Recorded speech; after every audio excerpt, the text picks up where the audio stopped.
Hello, single wives. I am Kenesha Berry. I am a wife, a mother, and a relationship life coach. First, I want to say I think it's amazing that you ladies have decided to prepare yourself for marriage. That is such an important thing because a wife is a role and it's like a job. And just like anything that we do career wise, we study and we learn to prepare ourselves. So, why not prepare yourself to be a wife? Tonight, I want to share with you a technique that I'm hoping will help you in your marriage. This technique is something that I learned probably, I would say, about 4 years ago. And I've been married for 17 years. So, about 4 years ago, my marriage actually had a shift for the better.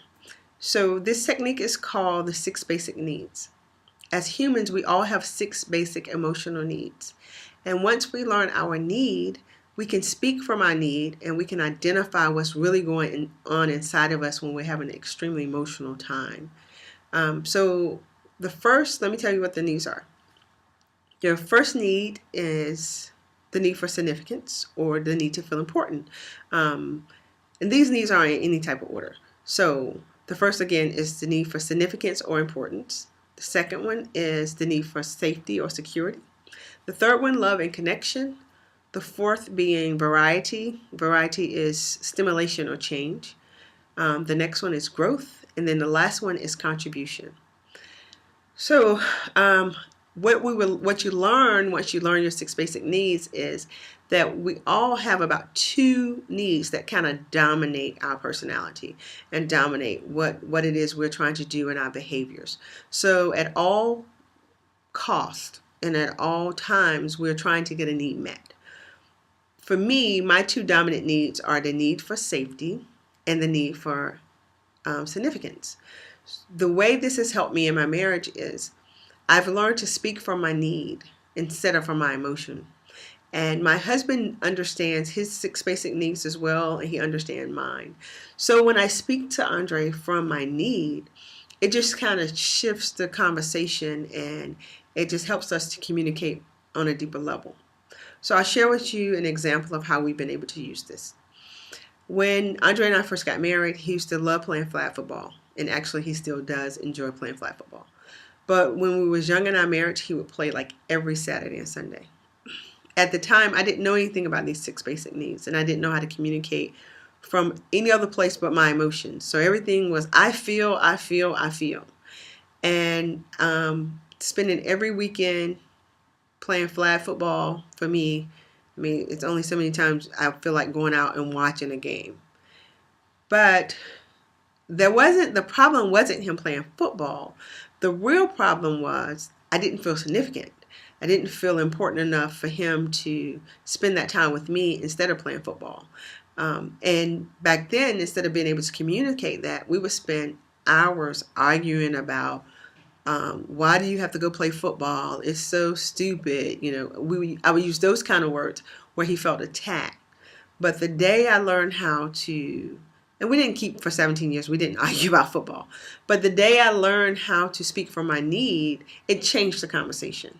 So the way I would have handled that conversation years later would have been, Andre, when you go to play football every Saturday and Sunday, I feel insignificant because I don't have enough time with you. And spending time with you is a way that I get to feel significant. And my husband always hear me when I speak from that place.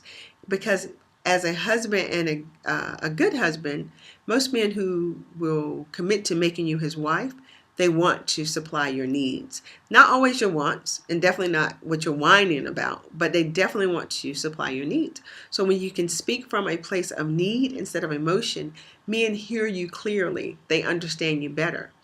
The thing about getting your needs met is that everything we're doing it to get a need met.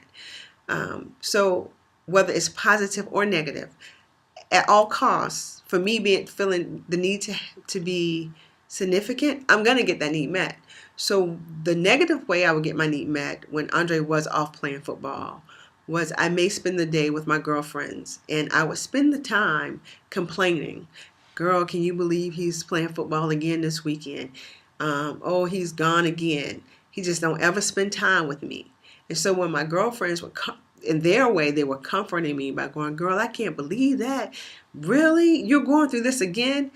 I was getting my need met because them giving me that kind of attention on this thing that I thought was a problem is now making me feel significant too.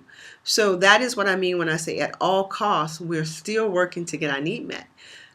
So it's really good when you can identify what your needs are, identify those two that dominate what's going on with you most of the time. And this way you can start communicating from your need. You can also identify what it is that you need in any situation. So let me just tell you your needs again. First need, the need to feel important or significant. The need for safety or security. The need for love and connection. The need for variety, for change or stimulation. For growth, and the need for contribution.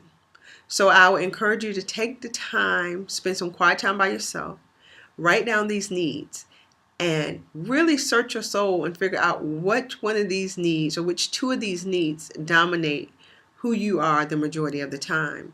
And so therefore you'll know at all times what needs you're trying to get met. And you can start communicating from your need instead of from the emotion that's caused when you don't get that need met. I want to thank you ladies for taking the time to listen to my video. My name is Kenesha Berry. Again, I am contacting you from Beijing, China. And at any time, if you want to contact me or speak with me, just send an email. I look forward to hearing from you ladies, and best of luck on your journey. And it can only get better because you're doing everything you can to better yourself. So have a wonderful, blessed day. Bye-bye.